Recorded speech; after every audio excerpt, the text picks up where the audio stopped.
Praise the Lord. Hallelujah. Praise the Lord. Hallelujah.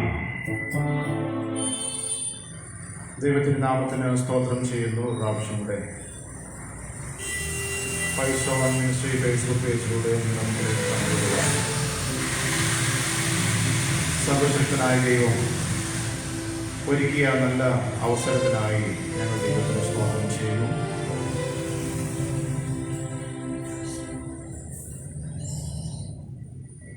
നമ്മുടെ കർത്താവായ യേശു ക്രിസ്തു ഇതുവരെയും വന്നില്ല എന്നുള്ളതുകൊണ്ട് ഈ ശുശ്രൂഷയിലൂടെ ഒരു പ്രാവശ്യം കൂടെ നിങ്ങളുടെ മുമ്പിലേക്ക് കടന്നു വരുവാൻ കർത്താവ് ഇങ്ങനെ അവസരം തരുവാനിടയായി തീർന്നു. കർത്താവ് നമ്മെ നൽകി അനുഗ്രഹിക്കട്ടെ. സ്വർഗീയമായ സന്തോഷത്താൽ സമാധാനത്താലും കർത്താവ് നമ്മെ നിറയ്ക്കട്ടെ. ഈ അനുഗ്രഹിക്കപ്പെട്ട ഫേസ്ബുക്ക് ഗ്രൂപ്പിന് നേതൃത്വം കൊടുക്കുന്ന അഭിഷിക്ത ദേവദാസന്മാരെ ഓർത്ത് ഞങ്ങൾ ദൈവത്തിന് സ്തോത്രം ചെയ്യുകയാണ്. കർത്താവ് നമ്മെ സഹായിക്കട്ടെ. തുടർന്നുള്ള നിമിഷങ്ങൾ നാം ദൈവത്തെ ആരാധിക്കുകയും അപ്പോൾ തന്നെ ദൈവവചനത്തിൻ്റെ ചിന്തകളെ നാം ഒരുമിച്ച് ഷെയർ ചെയ്യുവാൻ താല്പര്യപ്പെടുന്നു. പ്രത്യേകിച്ച് ദൈവസഭയുടെ അടിസ്ഥാന ഉപദേശങ്ങളെ കുറിച്ചുള്ളതായ പഠനം ഈ ദിവസങ്ങളിൽ 60-ൽ പരം ദൈവദാസന്മാരിലൂടെ നാം കേട്ടുകൊണ്ടിരിക്കുന്നല്ലോ. കർത്താവ് നമ്മെ സഹായിക്കട്ടെ. നമ്മൾ ഒരുമിച്ച് ദൈവസന്നിധിയിലായിരിക്കുമ്പോൾ ഈ ലൈവിലൂടെ കടന്നു വന്ന് ഞങ്ങളെ ശ്രദ്ധിക്കുന്നവരെയും കർത്താവ് അനുഗ്രഹിക്കുന്നതിന് വേണ്ടി നമ്മൾ ഒരുമിച്ച് ദൈവത്തോടെ ഒരു നിമിഷം കണ്ണുകയാണ്. പരിശുദ്ധനായ ദൈവമേ, സ്വർഗ്ഗസ്വപിതാവേ, നല്ല സമയത്തിനായി ഞങ്ങൾ അങ്ങേ സ്തുതിക്കുന്നു, സ്തോത്രം ചെയ്യുന്നു. അവിടുത്തെ പുത്രനും ഞങ്ങളുടെ വീണ്ടെടുപ്പുകാരനുമായ യേശു ക്രിസ്തുവിന്റെ നാമത്തിൽ അവിടുത്തെ തിരുവാതിപീഠത്തിലേക്ക് കടന്നു വരുവാൻ കർത്താവ് ഞങ്ങളെ യോഗ്യരാക്കി തീർത്ത അവിടുത്തെ വിശ്വസ്തകൾക്കായി ഞങ്ങൾ അങ്ങേ സ്തുതിക്കുന്നു. കർത്താവേ, സ്വർഗം അവിടുത്തെ സിംഹാസനം, ഭൂമി അവിടുത്തെ പാദപീഠമാണ്. അവിടുത്തെ പാദപീഠത്തിലേക്ക് കടന്നു വരുവാൻ കർത്താവേ നീ ഞങ്ങളെ യോഗ്യരാക്കി തീർത്തു. ഞങ്ങളുടെ സാഹചര്യങ്ങളും ഞങ്ങളുടെ അവസ്ഥകളും ഒക്കെ ഞങ്ങളുടെ അനുഭവങ്ങളെ ബാക്കിലോട്ടൊന്ന് ഇറങ്ങി ചിന്തിച്ചാൽ ഞങ്ങളൊന്നും ഇതിനൊന്നും യോഗ്യരല്ലായിരുന്നപ്പാ. അങ്ങ് ഞങ്ങളെ കൊണ്ടുവന്നു, അങ്ങ് ഞങ്ങളെ നിലനിർത്തി. അവിടുത്തെ വിശ്വസ്തകൾക്കും ഉപകാരങ്ങൾക്കായി സ്തോത്രം ചെയ്യുന്നു. ഹൃദയം പൊതിയണം. പ്രത്യേകിച്ച് കർത്താവേ ഫേസ്ബുക്ക് പേജിനെ നേതൃത്വം കൊടുക്കുന്ന കർത്തൃദാസന്മാരെ ഞങ്ങളുടെ കരങ്ങൾ ഏൽപ്പിക്കുന്നു. കർത്താവ് അവരെല്ലാം അനുഗ്രഹിക്കണം. ഹൃദയം പൊതിയണം. ശുശ്രൂഷിക്കുന്ന എല്ലാ ദൈവദാസന്മാരെയും കർത്താവ് അനുഗ്രഹിച്ചാണ്. പാട്ടുപാടി ആരാധിപ്പാൻ പ്രിയ കുഞ്ഞുങ്ങളെ കർത്താവ് ബലപ്പെടുത്തിയാട്ട് തിരുവചനത്തിൽ നിൽക്കുമായി ആമേദിന്റെ ജനത്തിന് വേണ്ടി ഷെയർ ചെയ്യുവാൻ അടിയനെ കർത്താവ് ഉപയോഗിക്കുന്നു. ആദ്യയോട് നമുക്ക് തന്നെ വലിച്ചു നടത്തണം. പ്രാർത്ഥനകൾക്ക് കുഞ്ഞുങ്ങളുടെ പാട്ടുകൾ പാടി ദൈവത്തെ ആരാധിക്കാൻ പോവുകയാണ്. കർത്താവ് നമ്മെ സഹായിക്കട്ടെ. Praise the Lord.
Lord.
Hallelujah, praise the Lord.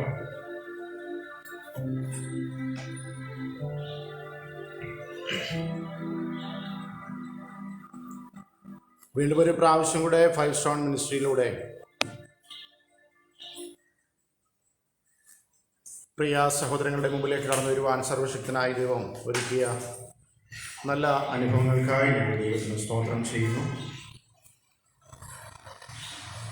ഈ അനുഗ്രഹിക്കപ്പെട്ടതായ ശുശ്രൂഷ അനേകരുടെ ജീവിതത്തിൽ സ്വാധീനം ചെലുത്തുകയും അനേക ദൈവമക്കൾക്കും അപ്പോൾ തന്നെ പുറത്തു നിൽക്കുന്നതായ ഒരു കൂട്ടം അക്രൈസ്തവരായിട്ടുള്ളവർക്കും സത്യവചനത്തിൻ്റെ യഥാർത്ഥമായ ആ പൊരുളുകളെ തിരിച്ചറിയാതെ ഇന്നും ഒരു കൂട്ടം ജനം പുറമേ ആയിരിക്കുമ്പോൾ അവർക്ക് കൂടെ ഇതിൻ്റെ ആഴമേറിയ സത്യങ്ങളെ ഗ്രഹിപ്പിക്കാൻ തക്കവണ്ണം ഇങ്ങനെ അഭിഷിക്ത ദാസനിലൂടെ നേതൃത്വം കൊടുക്കുന്ന അനുഗ്രഹിക്കപ്പെട്ട ശുശ്രൂഷയോർത്ത് ഞങ്ങൾ ദൈവത്തിന് സ്തോത്രം ചെയ്യുകയാണ്. ഞങ്ങളുടെ കുഞ്ഞുങ്ങൾ നന്നായി ആമേൻ പാട്ടൊക്കെ പാടി ദൈവത്തെ ആരാധിപ്പാൻ കർത്താവ് സഹായിച്ചു. ഇന്ന് പ്രിയ ഗോഡ്സനും ഗോൾഡിനും എന്നോട് ഇങ്ങനെ പറയാനുണ്ടായി. കാരണം അപ്പോൾ ഞങ്ങൾ വർഷിപ്പൊക്കെ ചെയ്താൽ എന്താ, ഞങ്ങളെ എന്താ അതിലേക്ക് കൊണ്ടുവരാത്ത, ഞങ്ങളെ അങ്ങനെ ആ അവസരത്തിലേക്ക് ഞങ്ങൾ ചെയ്തോളാം, അപ്പം പ്രസംഗിക്കും, ഞങ്ങൾ വർഷിപ്പൊക്കെ ചെയ്തോളാം എന്നൊക്കെ ഇങ്ങനെ ഇടയ്ക്കിടയ്ക്ക് പറയാറുണ്ട്. അപ്പം ഞാനിങ്ങനെ ചിന്തിച്ചു, ഇന്നത്തെ ദിവസം 5 സ്റ്റോൺ മിനിസ്ട്രിയിലൂടെ അവരുടെ ഒരു കാലുവെപ്പ് അങ്ങ് നടത്തിയേക്കാം. കർത്താവ് അനുവദിക്കുന്ന വർഷം ഇങ്ങനെയൊക്കെ അവരെ ട്രെയിൻ ചെയ്യുമ്പോൾ ഞാനും കർട്ടൻ്റെ ബാക്കിൽ നിൽക്കുന്നെങ്കിലും അടുത്ത വരുന്ന സമയങ്ങളിലൊക്കെ അവർ ആ കാര്യങ്ങൾ നമ്മെ ശുശ്രൂഷയ്ക്ക് വേണ്ടുന്ന പ്രോത്സാഹനങ്ങൾ പാട്ടൊക്കെ പാടി ദൈവത്തെ മഹത്വപ്പെടുത്തുവാനൊക്കെ ഇടയായി തീരട്ടെ. കർത്താവ് അവരെ സഹായിക്കട്ടെ. ഹല്ലേലൂയ. കർത്താവിൻ്റെ കൃപയാൽ ഞങ്ങൾ സന്തോഷമായിരിക്കുന്നു. ആമേൻ. ഒരു കൂട്ടം ദേവദാസന്മാർ ചേർന്ന് ഈ ഒരു പ്ലാറ്റ്ഫോമിൽ കടന്നു വന്ന് ഇങ്ങനെ മുഖാമുഖമായിട്ട് കാണുവാൻ, ആമേൻ, ഒരു ക്യാമറയ്ക്ക് ഉള്ളിലൂടെയാണ് തമ്മിൽ കാണുവാൻ കഴിയുന്നെങ്കിലും ഒത്തിരി ബന്ധങ്ങൾ, ഒത്തിരി ദേവദാസന്മാരുടെ ആമേ മുഖം കാണുവാൻ, ദേവദാസിമാരുടെ മുഖം കാണുവാൻ കർത്താവ് അവർക്ക് കൊടുത്തിരിക്കുന്ന ആ ദർശനത്തിനനുസരിച്ച്, അവർക്ക് കൊടുത്തിരിക്കുന്ന പ്രാപ്തിക്കനുസരിച്ച്, ജ്ഞാനത്തിനനുസരിച്ച് ദൈവാത്മാവിൻ്റെ ആമേൻ നിറവ് പ്രാപിച്ച് ദൈവവചനം സംസാരിക്കുമ്പോൾ നമ്മുടെയൊക്കെ ജീവിതത്തിൽ അത് അനുഗ്രഹത്തിന് കാരണമായിത്തീരുന്നു. ഹല്ലേലൂയ. എല്ലാവർക്കും ഒരു ധാരണയുണ്ട്, ഞാൻ എല്ലാം തികഞ്ഞവനാണ്, ഞാൻ എല്ലാം പഠിച്ച് നന്നായി മനസ്സിലാക്കിയിരിക്കുന്ന വ്യക്തിയാണ്, എനിക്ക് എല്ലാത്തിലും അറിവുണ്ട്, എനിക്കെല്ലാത്തിലും ജ്ഞാനമുണ്ട്, എനിക്കിതിൻ്റെ ഒന്നും ആവശ്യമില്ല, എല്ലാം തികഞ്ഞു എന്നൊരു തോന്നലിൽ അമ്മയെ കഴിഞ്ഞുകൂടുന്ന ഒരു കൂട്ടം ജനമുണ്ട്. നല്ലൊരു കാര്യം വ്യക്തമായി നാം മനസ്സിലാക്കണം. 5 സ്റ്റോൺ മിനിസ്ട്രി തിരഞ്ഞെടുത്ത ഈ പ്രാവശ്യത്തെ, കഴിഞ്ഞ പ്രാവശ്യം നമ്മൾ 7 സഭകൾക്കുള്ള ദൂത് അമ്മയെ ദൈവജനത്തിന്, ദൈവദാസന്മാർക്കും എല്ലാവർക്കും ഒരുപോലെ അനുഗ്രഹമാകത്തക്ക രീതിയിൽ അതിനെ ശുശ്രൂഷിപ്പാനിടയായി തീർന്നു. ഹല്ലേലൂയ. എന്നാൽ സഭയ്ക്കകത്ത്, അതായത് ദൈവഭാഗത്തേക്ക് കടന്നു വരുന്ന ഒരു ദൈവ പൈതൽ, അവൻ്റെ ജീവിതത്തിൽ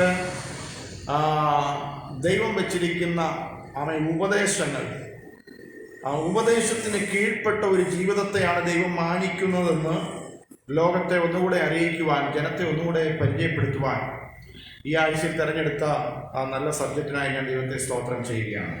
ഹല്ലേലൂയ.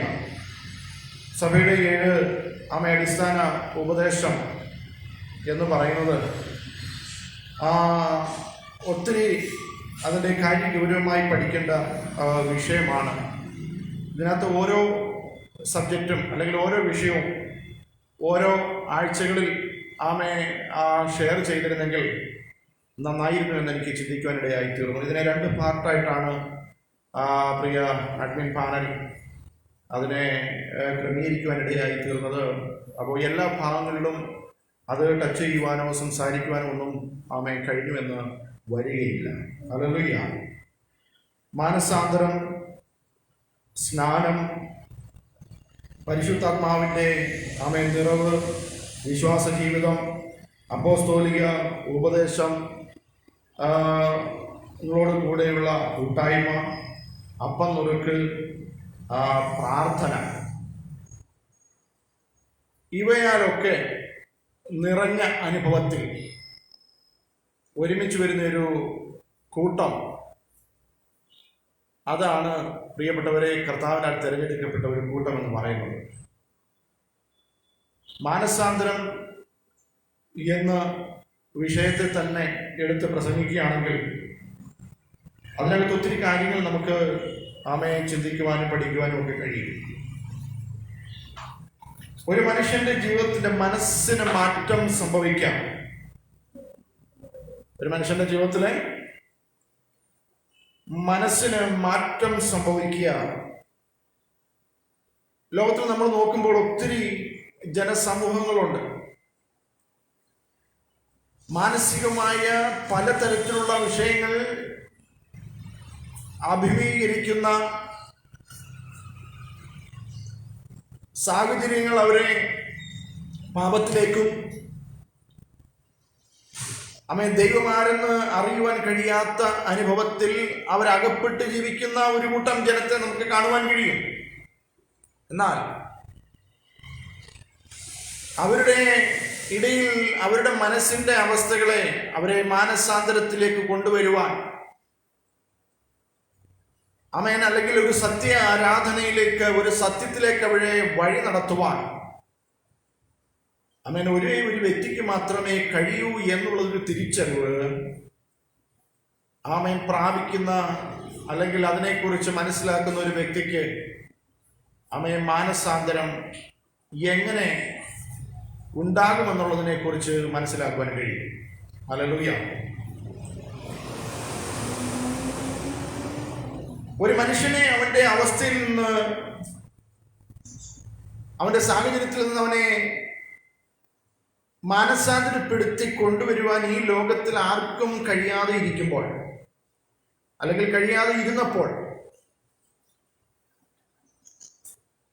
മനുഷ്യന്റെ മനസ്സിനെ സ്വാധീനിക്കുകയും അവന്റെ ജീവിതത്തിൽ ഇടപെടുകയും അവന് വേണ്ടുന്ന എല്ലാ സാഹചര്യങ്ങളിലും സ്വാധീനം ചെലുത്തത്തക്ക രീതിയിലാണ് പാപത്താൽ നിബിഡമായ ഈ ലോകത്തിലേക്ക് യേശു ഇറങ്ങി വന്ന് മനുഷ്യന്റെ എല്ലാ ജീവിത സാഹചര്യങ്ങളിലും ഇടപെടുവാൻ, അവനെ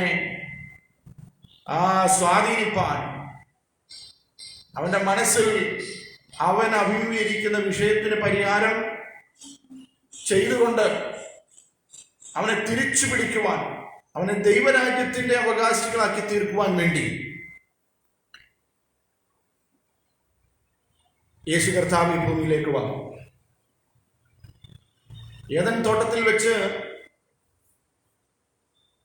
ദൈവം കൊടുത്ത കൽപ്പനയെ അനുസരിക്കാതെ അതിനെ ലംഘിച്ച് അനുസരണക്കേട് കാട്ടിയത് കൊണ്ട് ദൈവത്തിന്റെ ശിക്ഷ ആ ഒരു കുടുംബത്തിൽ ഏറ്റുവാങ്ങേണ്ടതായി വന്നു. തുടർന്നുള്ള ജനറേഷനുകൾ ദൈവം അന്ന് വെച്ചിരുന്ന ആ സന്തോഷകരമായ പദവിയിൽ നിന്ന് അവിടെ മുതൽ അവർ എപ്പോൾ ലംഘനം ചെയ്തോ, എപ്പോൾ അവർ ദൈവത്തെ മറന്നു കളഞ്ഞോ, ദൈവം പറഞ്ഞ കൽപ്പനയ്ക്ക് വില കൊടുക്കാതെ വന്നു, ആ സമയം മുതൽ ദൈവം അവർക്ക് വേണ്ടി കവർ ചെയ്തിരുന്ന ഒരു സംരക്ഷണത്തിന്റെ അല്ലെങ്കിൽ ഒരു തേജസ്സേറിയ വസ്ത്രത്തിന്റെ അല്ലെങ്കിൽ അവർക്ക് വേണ്ടി ദൈവം ഒരുക്കി വെച്ചിരുന്ന എല്ലാ സൗഭാഗ്യങ്ങളിൽ നിന്നും അവർക്ക് പിന്നോട്ട് മാറേണ്ടി വന്നു. അതിൻ്റെ തിക്താനുഭവങ്ങൾ ഓരോന്നായി ജനം അനുഭവിക്കേണ്ടി വന്നു. മനുഷ്യർ കൊള്ളരുതാത്തവരായി മാറി. അവർക്കിഷ്ടമുള്ളതുപോലെ ജീവിച്ചു. അവർ മനസ്സിൽ ചിന്തിക്കുന്നതൊക്കെ നടത്തിയെടുക്കേണ്ടതിനും അതിനുവേണ്ടി പ്രൈസ് ദി ലോർഡ്. സോറി, ക്ഷമിക്കുക, ഈ നെറ്റ്വർക്കിൻ്റെ അല്പമായ പ്രയാസം ഞങ്ങളുടെ ഈ ദേശത്ത് ഈ ദിവസങ്ങളായി കാണപ്പെടുന്നു. അതുകൊണ്ടാണ് അല്പം പ്രശ്നമുണ്ടായത്. കർത്താവ് സഹായിക്കട്ടെ. ഞാൻ പറഞ്ഞു വന്നത്, പ്രിയപ്പെട്ടവരെ, അപ്പൊ മനുഷ്യൻ ദൈവത്തിൽ നിന്ന് അകന്നു മാറി കൊള്ളരുതാത്തവനായി തീർന്നപ്പോൾ നമുക്കറിയാം, പിന്നീട് ദൈവം ഉപയോഗിച്ച ഒരു മാധ്യമം അല്ലെങ്കിൽ ജനത്തെ ദൈവത്തിലേക്ക് മടക്കി വരുത്തുവാൻ വേണ്ടി ദൈവം കണ്ട പിന്നീടുള്ള ഒരു മാർഗമെന്ന് പറയുന്നത്, നോഹയെ ദൈവം വിളിച്ചു. മനുഷ്യനെ അവന്റെ പാപത്തിൽ നിന്ന് ബോധം വരുത്തി അവനെ ദൈവത്തിലേക്ക് കൊണ്ടുവരുവാൻ, മാനസാന്തരത്തിലേക്ക് നയിക്കുവാൻ വേണ്ടി നോഹയെ ദൈവം ഉപയോഗിച്ചു. അപ്പൊ മാനസാന്തര സന്ദേശം കേട്ട് ആര് ദൈവത്തിലേക്ക് കടന്നു വരുവാൻ താല്പര്യപ്പെടുന്നോ ആ വ്യക്തികളെ സംരക്ഷിക്കേണ്ടതിനു വേണ്ടി, അതായത് ദൈവം ഒരുക്കിയിരിക്കുന്ന ശിക്ഷയ്ക്കകത്തേക്ക് അവരെ ആ ശിക്ഷാവിധിയിലേക്ക് വിടുവാൻ താല്പര്യപ്പെട്ടിരുന്നില്ല. മാനസാന്തരപ്പെട്ട് വരുന്നവരെ സംരക്ഷിക്കേണ്ടതിനു വേണ്ടി നോഹയെ കൊണ്ട് തന്നെ ഒരു ആമേൻ പെട്ടകവും പണിയുവാനിടയായി തീർന്നു. നമുക്കറിയാം, നോഹ പ്രസംഗിച്ച പ്രസംഗം ആമേൻ തന്റെ ദേശത്തുണ്ടായിരുന്ന ജനമൊന്നും അത് ഉൾക്കൊണ്ടില്ല, അതിനെക്കുറിച്ച് തിരിച്ചറിഞ്ഞില്ല. എന്നാൽ ദൈവം അരുൾ ചെയ്തതിനെ അത് ദൈവം അതിന്റെ പ്രവൃത്തിപഥത്തിൽ എത്തിച്ചപ്പോൾ ജനത്തിന് മനസ്സിലായി, ജീവിക്കുന്ന ഒരു ദൈവമുണ്ടെന്നും ആ ദൈവം പറയുന്നത് ചെയ്യുവാൻ കഴിവുള്ളവനാണെന്നും ഉള്ള തിരിച്ചറിവ് അവരുടെ ജീവിതത്തിൽ വന്ന ആ വേദനയുടെ നടുവിൽ അവർ പക്ഷെ അവർക്ക് തിരിച്ചറിഞ്ഞിരിക്കാം. പക്ഷേ വാതിൽ അടഞ്ഞു പോകുവാനിടയായിത്തീർന്നു. പ്രിയപ്പെട്ടവരെ, മാനസാന്തരത്തിനും ഈ രക്ഷയുടെ അനുഭവത്തിലേക്ക് കടക്കേണ്ടതിന് വേണ്ടി ദൈവം നമുക്കൊക്കെ വേണ്ടി വെച്ചിരിക്കുന്ന ഒരു സമയമുണ്ട്. ആ സമയത്തിനകത്ത് നാം ഈ പെട്ടകത്തിനകത്ത് അല്ലെങ്കിൽ ഈ രക്ഷാമാർഗത്തിലേക്ക് നമ്മെ കടന്നു വരുന്നില്ല എങ്കിൽ ദൈവത്തിന്റെ സമയം സമാഗതമായി കഴിഞ്ഞാൽ പിന്നെ നമുക്ക് രക്ഷപ്പെടുവാൻ കഴിയാതെ വരും. എന്നാൽ നോഹയും കുടുംബവും മാത്രം ശേഷിച്ചു, പെട്ടകത്തിൽ കയറി. പിന്നെ ഈ ഭൂമിയിൽ ഉണ്ടായിരുന്ന സകല ജീവജാലങ്ങളും ഉണ്ടായി. എന്നാൽ ആ ഒരു കുടുംബത്തിൽ നിന്ന് പിന്നീട് വന്ന ജനറേഷനും എന്ത് ചെയ്തു? അവരും പാപം ചെയ്ത് ദൈവത്തെ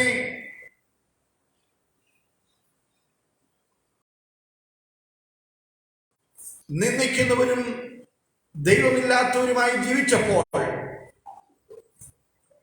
പ്രിയപ്പെട്ടവരെ, പിന്നീട് ദൈവത്തിന് തന്റെ കരത്താൽ സൃഷ്ടിക്കപ്പെട്ട ഈ മക്കളെ അല്ലെങ്കിൽ ഈ ജനത്തെ, ഈ മനുഷ്യനെ വീണ്ടെടുക്കേണ്ടതിന് വേണ്ടി തന്റെ സ്വപുത്രനെ ഈ ഭൂമിയിലേക്ക് അയക്കേണ്ടതായി വന്നു. കർത്താവായ യേശു ക്രിസ്തുവിന്റെ ഈ ഭൂമിയിലേക്കുള്ള ആമേൻ വരവ്, ജനനം ബൈബിളിന്റെ കാലക്കണക്കനുസരിച്ച് 4000 വർഷത്തിന് ശേഷം ആണ് ഉണ്ടാകുന്നത്.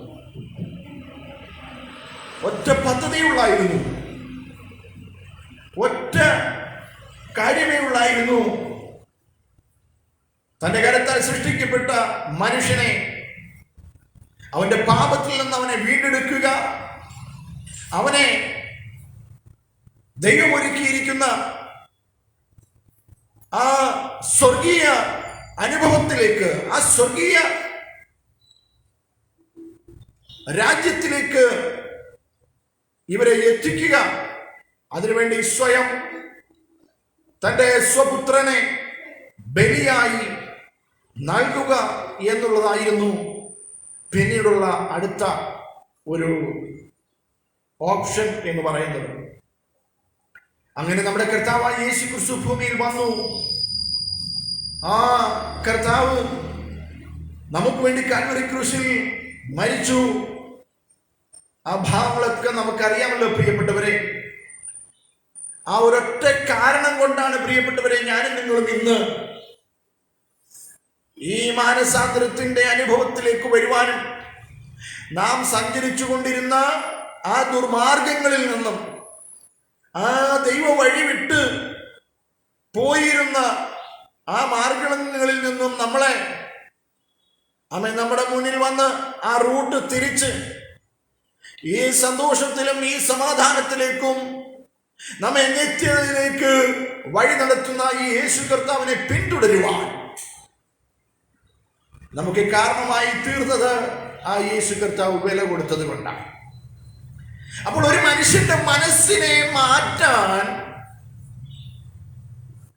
ഒരു മനുഷ്യന്റെ ജീവിതത്തിൽ സ്വാധീനം ചെലുത്തുവാൻ അവൻ ലോകത്തിൽ ഏതെങ്കിലും ഒരു ശക്തിക്ക് കഴിയുമെങ്കിൽ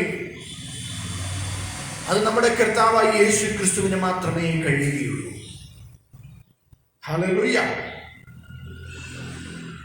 മനുഷ്യന് വേണമെങ്കിൽ ഒരു വ്യക്തിയെ മാറ്റിയെടുക്കാം, പക്ഷേ സ്നേഹിതർക്ക് വേണമെങ്കിൽ ഒരു വ്യക്തിയെ മാറ്റിയെടുക്കാം. എന്നാൽ തൽക്കാല സമയം കഴിയുമ്പോൾ ചില സാങ്കേതികമായ വിഷയങ്ങളും കാരണങ്ങളും ഒക്കെ അവരുടെ മുമ്പിൽ വെളിപ്പെടുമ്പോൾ അവരെന്ത് ചെയ്യും? വീണ്ടും പഴയതിലേക്ക് മടങ്ങിപ്പോവാനിടയായിത്തീരും.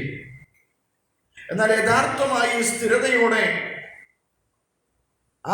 മൊത്തത്തിൽ ഒരു മാനസാന്തര മാറ്റം സംഭവിച്ചു വരുന്ന ഒരു ദൈവ പൈതലിന് അവന് നിലനിൽക്കുവാൻ വേണ്ടുന്ന കൃപ കൂടെ, അവന് വേണ്ടുന്ന ധൈര്യവും ബലവും കൂടെ നമ്മുടെ കർത്താവ് അവർക്ക് കൊടുക്കുവാനിടയായിത്തീരും. അങ്ങനെയാണ് പ്രിയപ്പെട്ടവരെ അനേകരും ഈ രക്ഷയുടെ അനുഭവത്തിലേക്ക് കടന്നു വരുന്നത്, ഈ മാനസാന്തരത്തിന്റെ അനുഭവത്തിലേക്ക് കടന്നു വരുവാനിടയായിത്തീർന്നത്. മാനസാന്തരം സഭയുടെ ഉപദേശങ്ങളിൽ, അടിസ്ഥാന ഉപദേശങ്ങളിൽ ഏറ്റവും പ്രധാനപ്പെട്ട മാനസാന്തരം എന്ന് പറയുന്നത്, അത് സംഭവിക്കണമെങ്കിൽ യേശുവിൻ്റെ സ്വാധീനം ഉണ്ടെങ്കിൽ മാത്രമേ ഒരു വ്യക്തിക്ക് ആ പൂർണ്ണതയിലേക്ക്, മാനസാന്തരത്തിലേക്ക് വരുവാൻ കഴിയുകയുള്ളൂ. ഹല്ലേലൂയ. നമുക്കറിയാം, അവനെ കൈക്കൊണ്ട് അവന്റെ നാമത്തിൽ വിശ്വസിക്കുന്ന ഏവനും ദൈവമക്കളാകുവാൻ അവൻ അവകാശം കൊടുത്തു എന്നുള്ളതാണ് തിരുവചനം നമ്മെ പഠിപ്പിക്കുന്നത്. അപ്പോ ഒന്നാമതായി ചെയ്യേണ്ടത്, യേശു സാക്ഷാൽ ദൈവമാണെന്നും അവൻ ദൈവപുത്രനാണെന്നും അവൻ മനുഷ്യന്റെ പാപത്തിന് പരിഹാരത്തിന് വേണ്ടി ഈ ഭൂമിയിൽ വന്നതാണെന്നുമുള്ളതായ ഒരു സത്യം, അത് നാം തിരിച്ചറിയുക, നാം അതിൽ വിശ്വസിക്കുക എന്നുള്ളതാണ് പ്രിയപ്പെട്ടവരെ ഏറ്റവും പ്രധാനപ്പെട്ട കാര്യം എന്ന് പറയുന്നത്. അപ്പൊ ഏതൊരു മനുഷ്യന്റെ മാനസാന്തരത്തിലേക്ക് വരുമ്പോൾ അവന്റെ വാഗുകൊണ്ട് അവൻ ഏറ്റുപറയേണ്ട ഒരു കാര്യമുണ്ട്. അവൻ എന്താണ് ഏറ്റുപറയേണ്ടത്? റോമാലേഖനം 10:9 വാക്യം നമ്മെ പ്രബോധിപ്പിക്കുന്നുണ്ട്. യേശുവിനെ കർത്താവെന്ന് വായിക്കൊണ്ട് ഏറ്റുപറയുകയും ദൈവം അവനെ മരിച്ചവരിൽ നിന്ന് ഉയർത്തെഴുന്നേൽപ്പിച്ചു എന്ന് ഹൃദയം കൊണ്ട് വിശ്വസിക്കുകയും ചെയ്യണം. അപ്പൊ ഇത് പ്രവർത്തിയാൽ, അല്ലെങ്കിൽ ഈ യേശുവിനെ കുറിച്ചുള്ള സുവിശേഷം കേട്ട ഈ വ്യക്തി അതിൽ വിശ്വസിക്കണം. ആ യേശുവിനെ വിശ്വസിക്കുവാനിടയായി തീരണം. യേശുവിനെ വിശ്വസിക്കുവാൻ ഇടയായി തീരണം. അപ്പൊ വിശ്വസിച്ച വ്യക്തി എന്ത് ചെയ്യണം? യേശുവിനെ കർത്താവെന്ന് വായി കൊണ്ട് ഏറ്റു പറയണം. കർത്താവ് എന്ന് പറഞ്ഞാൽ കർത്തൃത്വം നടത്തുന്നവൻ, അതാണ് അതിന്റെ അർത്ഥം. കർത്തൃത്വം നടത്തുന്നവൻ, സകലത്തിനും മീതെ കർത്തൃത്വം നടത്തുവാൻ, കർത്താവായിരിക്കാൻ, നിയന്ത്രകനായിരിക്കാൻ കഴിവുള്ള ഒരുവനുണ്ടെങ്കിൽ ഏത് കാര്യങ്ങളിലും കർത്തൃത്വം നടത്തി, നിയന്ത്രണം നടത്തി നമ്മെ മുന്നോട്ട് കൊണ്ടുപോകുവാൻ അങ്ങനെ കഴിവുള്ള ഒരു വ്യക്തിത്വം ഉണ്ടെങ്കിൽ നമ്മുടെ കർത്താവായ യേശുക്രിസ്തു മാത്രമേ ഉള്ളൂ. അതുകൊണ്ട് ഈ സുവിശേഷം നമ്മുടെ കർത്താവായ യേശുക്രിസ്തു ഈ ലോകത്തിൽ വന്നു എന്നുള്ള, മനുഷ്യന്റെ പാപത്തിന്റെ പരിഹാരത്തിന് വേണ്ടി കാൽവരി ക്രൂശിൽ മരിച്ചു, ഇന്നും ഉയർത്തെഴുന്നേറ്റ് പിതാവിന്റെ വലത്തുഭാഗത്ത് ജീവിക്കുന്നു എന്ന് തിരിച്ചറിയുന്ന ഞാനും നിങ്ങളും എന്ത് ചെയ്യണം? യേശുവിനെ കർത്താവ് എന്ന് വായി കൊണ്ട് ഏറ്റുപറയുകയും ദൈവം അവനെ മരിച്ചവരിൽ നിന്ന് ഉയർത്തെഴുന്നേൽപ്പിച്ചു എന്ന് ഹൃദയം കൊണ്ട് വിശ്വസിക്കുകയും ചെയ്യണം. അപ്പം വിശ്വസിക്കുന്നവർക്ക്, ആ കർത്താവിൽ വിശ്വസിക്കുന്നവർക്ക്, അവനെ വായി കൊണ്ട് ഏറ്റു പറയുന്നവർക്ക് എന്ത് സംഭവിക്കുന്നു? അവന്റെ ജീവിതത്തിൽ മാനസാന്തരത്തിന്റെ അനുഭവത്തിലേക്ക് അവനെ നയിക്കപ്പെടുവാനിടയായിത്തീരും. സഭയുടെ ഉപദേശങ്ങളിൽ ഒന്ന് മാനസാന്തരമാണ്. അപ്പൊ മാനസാന്തരത്തിലേക്ക് വരുന്ന ഒരു വ്യക്തിയെ അതിൽ നിലനിൽക്കുവാൻ പ്രോത്സാഹിപ്പിക്കുക, വചനം പഠിപ്പിക്കുക, ആഴമായി അവരെ ഗ്രഹിപ്പിക്കുക. അവർക്കൊന്നും അറിയത്തില്ല സാഹചര്യങ്ങളിൽ. അവർ യേശുവിനെ അറിഞ്ഞു, യേശുവിൽ വിശ്വസിച്ചു, അവർ വായി കൊണ്ട് ഏറ്റു പറഞ്ഞു. എന്നാൽ അവിടെ കൊണ്ട് മാത്രം തീരുന്നില്ല പ്രിയപ്പെട്ടവരെ. അവരെ വചനം പഠിപ്പിക്കണം, സുവിശേഷത്തിന്റെ സത്യങ്ങളെ അവരെ ഗ്രഹിപ്പിക്കണം. യേശു എന്തിനാണ് ഈ ഭൂമിയിൽ വന്നത്? അവന്റെ വരവിന്റെ ലക്ഷ്യമെന്തായിരുന്നു? ഇതിനെക്കുറിച്ച് അവരെ വ്യക്തമായി പഠിപ്പിക്കുമ്പോൾ രണ്ടാമതായി നമുക്കൊരു കാര്യം മനസ്സിലാകും. അടുത്ത അടിസ്ഥാന ഉപദേശത്തിലേക്ക് വരുന്ന സ്നാനം, അതിന്റെ ആവശ്യകത എന്താണെന്നുള്ളത് അവർക്ക് ബോധ്യം വരും. ഹല്ലേലൂയ. ഇത് ലോകം തെരഞ്ഞെടുത്ത ഒരു പ്രക്രിയയല്ല. ഇത് കർത്താവായ യേശുക്രിസ്തു കൽപ്പിച്ച ഒരു കൽപ്പനയാണ്. ഇത് കൽപ്പിക്കുക മാത്രമല്ല, താൻ പ്രവൃത്തിയിൽ ദൃഷ്ടാന്തമായി കാണിച്ച ഒരു നിയമമാണ്. ഇന്ന് മറ്റുതര സമുദായസ്ഥരായ അനേകർ സ്നാനത്തെ വിവിധ രീതിയിൽ വ്യാഖ്യാനിക്കാറുണ്ട്. കൊടിക്കീഴിലെ സ്നാനമുണ്ട്, തളിക്കൽ സ്നാനമുണ്ട്. യഥാർത്ഥ പെന്തക്കോസ്ത അനുഭവത്തിൽ ജീവിക്കുന്ന പ്രിയ ദൈവമക്കൾ തിരുവചനം നന്നായി പഠിക്കുമ്പോൾ യഥാർത്ഥ സ്നാനം എങ്ങനെയാണ് ചെയ്യേണ്ടതെന്ന് യേശു കാണിച്ചു തന്ന മാതൃക പ്രകാരം മുഴുകൽ സ്നാനം അതാണ് സത്യമെന്ന് നമുക്ക് മനസ്സിലാക്കുവാനിടയായിത്തീരും. ആ സ്നാനം തന്നെ സ്വീകരിക്കണം. അതാണ് യഥാർത്ഥ സ്നാനം. പിതാവിൻ്റെയും ഇപ്പൊ യേശുവിന്റെ സ്നാനം ഇറങ്ങിയിട്ടുണ്ട്. യേശുവിന്റെ നാമത്തിൽ പിടിച്ച് മുക്കിക്കളയും, ബാക്കിയൊന്നും വേണ്ട. അങ്ങനെയുള്ളൊരു സമൂഹമുണ്ട്. ഇപ്പൊ യേശു മതി, യേശു മതി, യേശു വേണം, യേശു ഇമ്പോർട്ടൻ്റ് ആണ്. യേശുവിലൂടെയാണ് നമ്മൾ പിതാവായ ദൈവത്തെ കാണുന്നത്, പരിശുദ്ധാത്മാവിനെ പ്രാപിച്ചത്. അപ്പൊ പ്രിയപ്പെട്ടവരെ, സ്നാനം യേശു കാണിച്ചു തന്ന മാതൃക പ്രകാരം ചെയ്യുമ്പോഴാണ് അടുത്ത എന്ത് സംഭവിക്കുന്നത്? ഒരു പോരായ്മകളും കൂടാതെ യേശു സ്നാനപ്പെട്ട് കരയ്ക്ക് കയറിയപ്പോൾ സ്വർഗത്തിൽ നിന്ന് ആ യേശുവിനെ പിതാവ് എന്ത് ചെയ്യുക ചെയ്തത്? അംഗീകരിച്ചുകൊണ്ട്, എന്നുവെച്ചാൽ അംഗീകരിച്ചുകൊണ്ട്, ഇവൻ എൻ്റെ പ്രിയപുത്രൻ എന്ന് വിളിച്ച് പറഞ്ഞുകൊണ്ട്, ഇവനിൽ ഞാൻ പ്രസാദിച്ചിരിക്കുന്നു എന്ന് വിളിച്ചു പറഞ്ഞുകൊണ്ട് അവനെ എന്ത് ചെയ്തു? ആമേൻ. ഇവൻ അനാഥനല്ല, ഇവൻ ഉത്തരവാദിത്വമുള്ളൊരു വ്യക്തിത്വമാണെന്ന് ലോകം കേൾക്കെ വിളിച്ചു പറയുവാനിടയായി തീർന്നു. പ്രിയപ്പെട്ടവരെ, നിങ്ങൾ ഒരുപക്ഷെ ഈ രക്ഷയുടെ അനുഭവത്തിലേക്ക് വന്ന് സ്നാനം സ്വീകരിക്കുവാൻ, അല്ലെങ്കിൽ സ്നാനത്തിലേക്ക്, ആ തലത്തിലേക്ക് നിങ്ങൾ ചെല്ലുമ്പോൾ ലോകം നിങ്ങളെ പഴിയും നിന്ദയും ഒക്കെ പറഞ്ഞെന്ന് വന്നേക്കാം, എതിരുകൾ ഒത്തിരി വന്നെന്ന് വന്നേക്കാം. പക്ഷെ സ്വർഗത്തിലിരിക്കുന്ന ദൈവം തൻ്റെ സ്വപുത്രൻ സ്നാപക യോഹന്നാന്റെ കൈക്കീഴിൽ സ്നാനമേറ്റ് കയറുമ്പോൾ, ആമേൻ, പരിശുദ്ധാത്മാവ് പ്രാവെന്ന രൂപേണ അവരുടെ അല്ലെങ്കിൽ ഇടയിൽ, അല്ലെങ്കിൽ ആ യേശു കർത്താവിൻ്റെ ശിരസിലേക്ക് ഇറങ്ങി. അവിടെ കേട്ട ഒരു ശബ്ദം, ഇവൻ എൻ്റെ പ്രിയപുത്രൻ, ഇവന് ചെവി കൊടുപ്പി. അപ്പൊ പ്രിയപ്പെട്ടവരെ, സ്നാനം എന്ന് പറയുന്നത് ഒരു ഉത്തരവാദിത്വത്തിലേക്ക് പ്രവേശിക്കുന്ന ഒരു കാര്യമാണ്.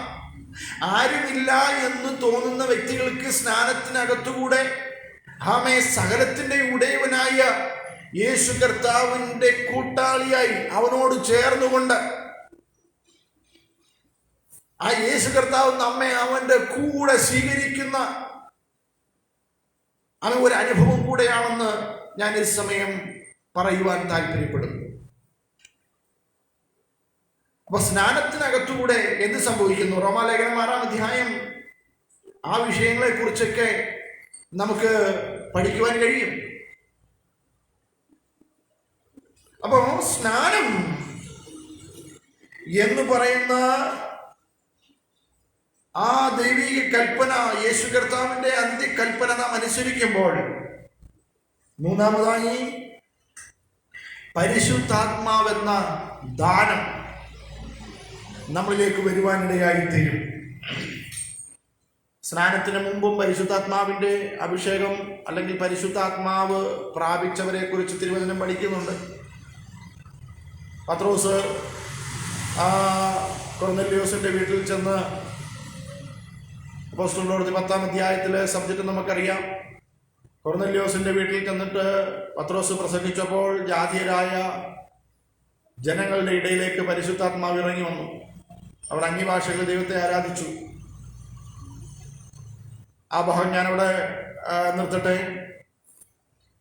ഇവിടെ സ്നാനം സ്വീകരിച്ച ഒരു വ്യക്തിയിൽ പിന്നീട് അടുത്ത ഉപദേശമായ പരിശുദ്ധാത്മാവിന്റെ ദാനം ലഭിക്കുവാനിടയായിത്തീരും. പരിശുദ്ധാത്മാവ് എന്താണ്? പരിശുദ്ധാത്മാവ് നമ്മെ സകല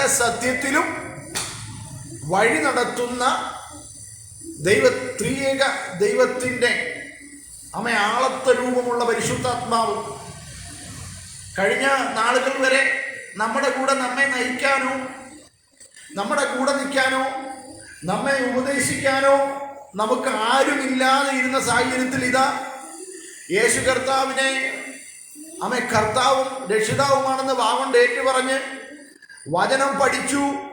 ആ തിരിച്ചറിവ് പ്രാപിച്ചപ്പോൾ സ്നാനം ആവശ്യമാണെന്ന് മനസ്സിലാക്കി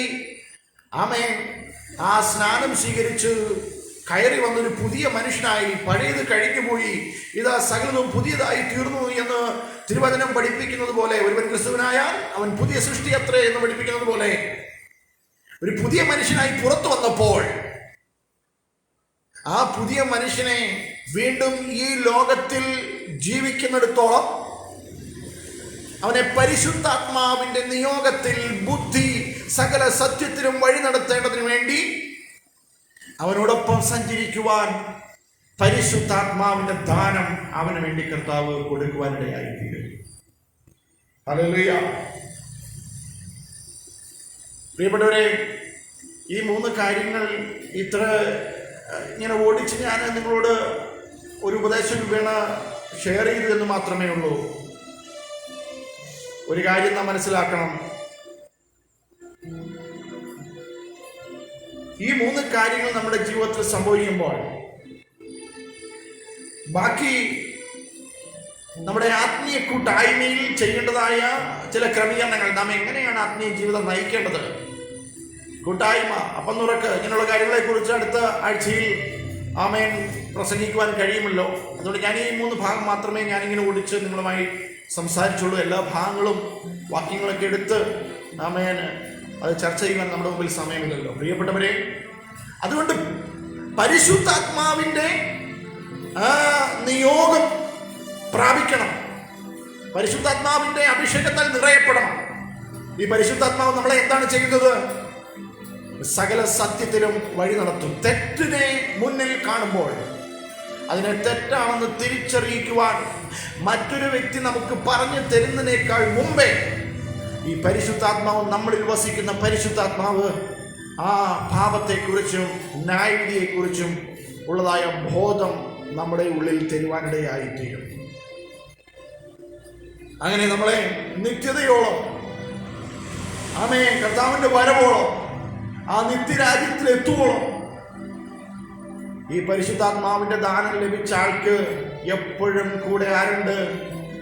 ഒരു വ്യക്തി എന്നതുപോലെ, ഒരു ആമേൻ നടത്തിപ്പുകാരൻ എന്നതുപോലെ ഈ പരിശുദ്ധാത്മാവ് എപ്പോഴും കൂടെ ഉണ്ടായിരിക്കും.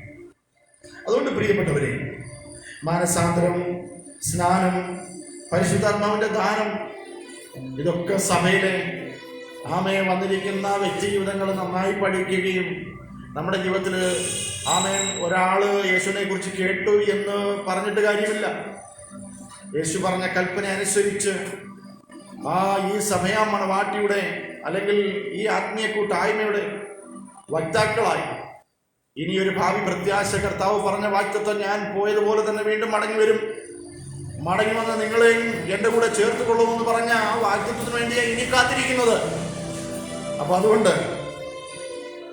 അറിഞ്ഞ സത്യത്തിൽ നിലനിൽപ്പാൻ, വ്യതിചലിക്കാതെ ആമേൻ ആ കർത്താവിനോട് ജീവിപ്പാൻ ഇടയായി തീരണം. അങ്ങനെ ഒരു ജീവിതമാണ് കർത്താവ് ഇഷ്ടപ്പെടുന്നത്. അതിനുവേണ്ടി കർത്താവ് നമ്മെ സഹായിക്കട്ടെ. അനേകർ ഈ അനുഭവത്തിലേക്ക്, ഈ മാനസാന്തരത്തിലേക്ക്, ഈ ആത്മീയ കൂട്ടായ്മയുടെ സന്തോഷത്തിലേക്ക് കടന്നു വരുവാൻ കർത്താവ് സഹായിക്കട്ടെ. നമുക്കൊരുമിച്ച് ഒരു നിമിഷം പ്രാർത്ഥിക്കാം. പരിശുദ്ധ ദൈവമേ, സ്വർഗ്ഗസ്ഥനായ കേൾപ്പിച്ച നല്ല സന്ദേശങ്ങൾക്കായി സ്തോത്രം ചെയ്ത് കർത്താവേ, അവിടെ ഞങ്ങളെ സഹായിക്കണം, കൃപയിൽ പൊതിയണം. ലൈവിൽ കടന്നു വന്ന എല്ലാവരെയും കർത്താവ് അനുഗ്രഹിച്ചാട്ട് അമ്മേ, കർത്താവിൻ്റെ നാമത്തിന് വേണ്ടി അമ്മ മാനസാന്തരത്തിൻ്റെ ഫലം കായ്ച്ചുകൊണ്ട് ആമേ ദൈവരാജ്യത്തിൻ്റെ വക്താക്കളായി അങ്ങേ എതിരേൽക്കേണ്ടതിന് വേണ്ടി തയ്യാറോട് നിൽക്കുന്ന ഒരു കൂട്ടം ജനമായി വേർപെട്ട് നിൽക്കുവാൻ കർത്താവ് ഞങ്ങളെ സഹായിക്കണം. ഹൈസ്റ്റോൺ മിനിസ്ട്രിയെയും അതിൻ്റെ പ്രവർത്തനങ്ങളെയും കർത്താവ് അനുഗ്രഹിക്കണം. സ്വർഗീയ സന്തോഷത്താൽ നിറച്ചാട്ട് നിങ്ങളെ സമാധാനത്തോടെ ഐക്യം ഇത്രത്തോളം യേശുശുശ്രൂഷ മനോഹരമായി ചെയ്യുവാൻ കർത്താവ് സഹായിച്ചു. അങ്ങയുടെ വരവ് താമസിച്ചാൽ വേണ്ടി ഞങ്ങൾ താങ്കൾ കാണുമ്പോൾ അവിടുത്തെ ചിലടി ഞങ്ങളെ സൂക്ഷിക്കും. ശുശ്രൂഷിക്കുന്ന എല്ലാ ദൈവദാസന്മാരെയും അങ്ങയുടെ കരങ്ങളിൽ ഏൽപ്പിക്കുന്നു. അവരുടെ നാവുകളെ കർത്താവ് ദൈവരാജ്യത്തിന്റെ മഹത്വത്തിന് വേണ്ടി ഏറ്റെടുക്കണമെന്ന് ഞങ്ങൾ പ്രാർത്ഥിക്കുന്നു. അവർ ദൈവരാജ്യത്തിന് വേണ്ടി അധികം പ്രയോജനപ്പെടുവാൻ സഹായിക്കണം. അവരുടെ സഭകളെ, കുടുംബങ്ങളെ, പ്രവർത്തനങ്ങളെ, ശുശ്രൂഷ മണ്ഡലങ്ങളെ എല്ലാം കർത്താവ് അനുഗ്രഹിക്കണം. സമാധാനത്തോടെ അയക്കും പ്രാർത്ഥനകൾക്കും യേശു ക്രിസ്തുവിൻ നാമത്തിൽ തന്നെ ആമേൻ. കർത്താവ് നമ്മെ സഹായിക്കട്ടെ. വീണ്ടും അടുത്ത ആഴ്ച നമുക്ക് ഒരുമിച്ച് കാണാം. God bless you all. Praise God.